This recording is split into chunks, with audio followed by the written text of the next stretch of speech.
আর 10-15 minute হলে বাস আর 10 minute তোরা বললাম না পুরো ঘর দেখি 1 সেকেন্ডে পুরো দাও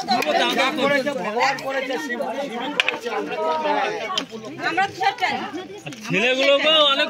কত রাতে ছেলেগুলো ওই পাড়াটা বাবু বাবু সব চলে আসছে গলতি করার কোনো ইস্যু ছিল না দাদা এটা তুলবে তাহলে জলই আসতো না জলই পেত না জল ছিল কি করে রাখলাম তাহলে জলে অভাব হয় না আমলদা এই তো কারেন্ট আসছে চেপে কত জল আনা হয়েছে তার মধ্যে দুজন নেমে গেছে এখানে বাবুলা জ্বালাইছো এটা তো পরে পাবো এরকম যদি ওই ঘরটা যদি এরকম লাক্কা তাহলে হতো না তাহলে কত জল পেছে তোমার বলে কত জল এই যে বধুরা সব এত চাপ না জল ঢালবে আরে বাবা জল নিয়ে নে বালতিতে বোতলে কি করব গাড়ি দিয়ে কি সব এদিকে এই ছোট